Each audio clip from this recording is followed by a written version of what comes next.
Behind the Shades.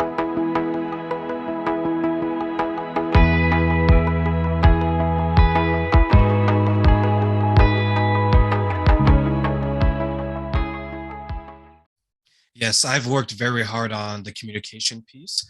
It wasn't something that I saw growing up, but it was something that I wanted so much to be a part of in my life.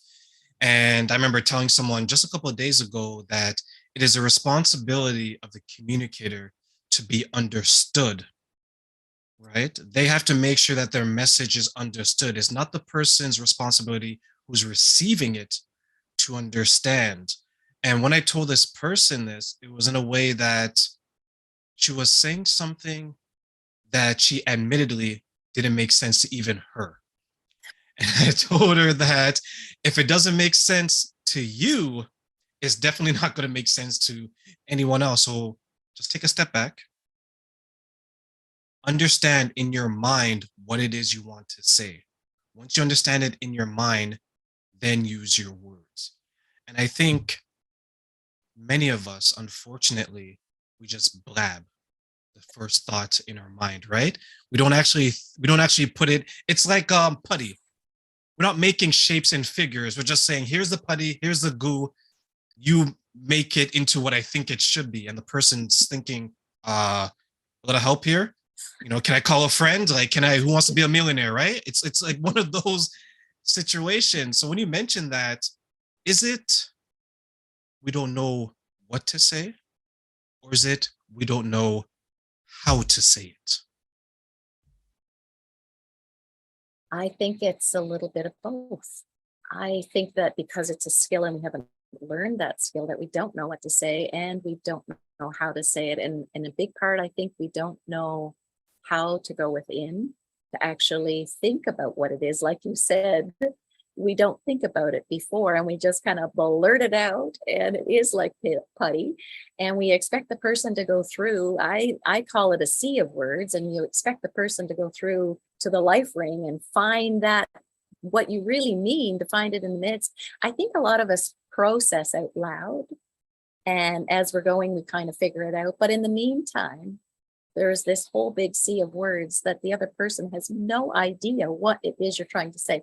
I am speaking from experience, Terrain, where I'll say to my husband, this is not the facts. I just need to think about this. Because that's not where I'm going to land.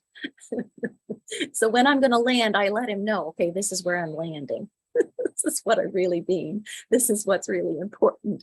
So I say to my people, journal. I love to journal, and it's been really powerful for me to understand myself and to get those new awarenesses. And I ask them to journal these questions. What are you thinking? What are you feeling? What's troubling you right now? And what is it you really, really want? And that way they can get to the heart of what it is they want to talk about. And then I say practice, and I say practice out loud what it is you want to say until it becomes clear and you have that clarity, so that when you go to talk to the person about something that's important to you, you know what it is you're going to say. You know how you're feeling. You know what it is you're thinking. You know what's really troubling you. Sometimes we don't really know. We just have this uneasy feeling that something's not right here. We don't really know. We can't really put our finger on what it is that's really troubling us. And then be able to ask for what it is we really, really want. So I think That it's both the actually, how and the what. no, go ahead. Sorry. Go ahead. Yes. No, you're right. That worked for me because was, there's certain situations that would bother me.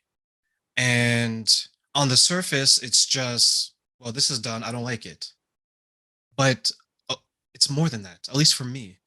It was more than that. And then I began to realize that, hey, this situation, this action that bothers me, the reason why it bothers me is because in my younger years, this is what has happened.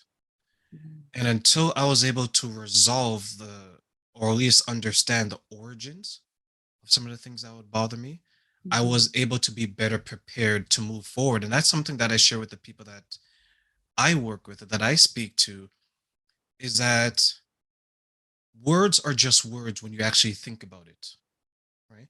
But there's certain words that people would say that triggers them, gaslights them, right? And the person who's saying it may not know because they don't know your history. They don't know where you're coming from, but you know, you're like, you saying my ideas are stupid is because as a kid, anytime that I wanted to do something, my parents told me I was stupid. It makes sense.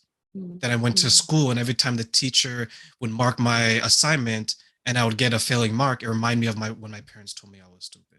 So you're carrying this luggage of baggage from relationship to relationship, situation to situation. And when you mentioned that it's a combination of both, I totally agree. And you're doing an amazing job in helping people to understand because there are times, and this happens amongst my friends, we are our own therapists, we're our own coach, right? Nope, I'm good enough to solve all of my own problems. Okay, are you problem free? No. So if you're so good, how come you still have these issues that are coming up? And for you, when you're speaking to these women and you see them making progress, you see them making change, how does that feel to you knowing that years ago you had that type of pivotal conversation? Years later, you're helping people have it themselves. Terrain, it is amazing. There's a home that I pass regularly when I travel to the city to see my dad. And when I pass by that home and the lights are on, I want to I want to sing. I want to break out in song because I know that the mom in that house, she's had those pivotal conversations with her family. And I know that the husband in that house, they've had those pivotal conversations together. And I know that though they had a big shift in their relationship, and I know that they're together, and I know that their kids are together with mom and dad. And at one point they weren't. And that just makes me so happy that for better forever, that those people are together and that they're living their best life together. They're continuing to grow, no doubt. I don't see them so much anymore, but when I see their home, it just makes me so happy. When I see the progress that our women are making, we just recently had our women do testimonies for us. They did video testimonies. Oh my goodness, Doreen, the progress that they've made and the women that they are and the way they love their families and the way they love their work and they're passionate about the things that they're doing and the things that they feel that God is leading them into. It is just so exciting to see the growth and the progress that they are making. And I am always astounded that I get to be a part of their journey and that they bless me. And it's such a privilege to be a small part of their journey and their walk as they're on their personal growth journey, to learn to have these pivotal conversations with themselves and with their maker and with the people that are most important in their lives. And then and they've become leaders in their spheres of leadership. So whether it's in their work, and I have kindergarten teachers and I have nurses and teachers and stay-at-home moms who are homeschooling their kids. And it's just so exciting for me. One woman shared how she takes what she learns in the membership, in the sisterhood membership, about pivotal conversations.